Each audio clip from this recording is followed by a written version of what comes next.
The Corsa variants have 1, 2 or 3 speed radiator cooling fan systems. The fan is controlled by the ECU. It monitors the cooling system, switching on the required fan speed according to its programming.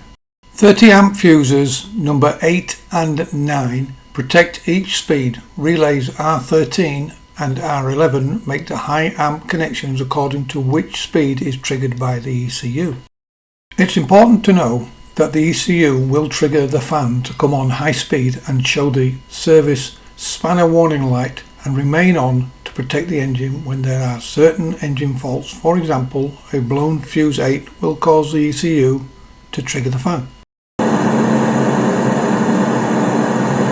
It's also important to know if the high-speed circuit is faulty, fuse 9 blown or defective relay 11, the engine won't have radiator cooling fan protection. The low-speed resistor has just one function, that is to reduce the fan speed. It's a high amp, low resistance ceramic coil type. It lives in the radiator cowling. This helps with the cooling of the resistor.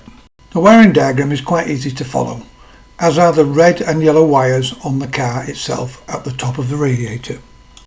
There are 2 large terminals on the resistor. It can be easily accessed and tested on the car. It's a low resistance resistor. You would expect to get a reading of about 1 ohm or thereabouts. As you can see in my case, when I removed the resistor, it was corroded and open circuit, obviously preventing the slow speed fan from functioning.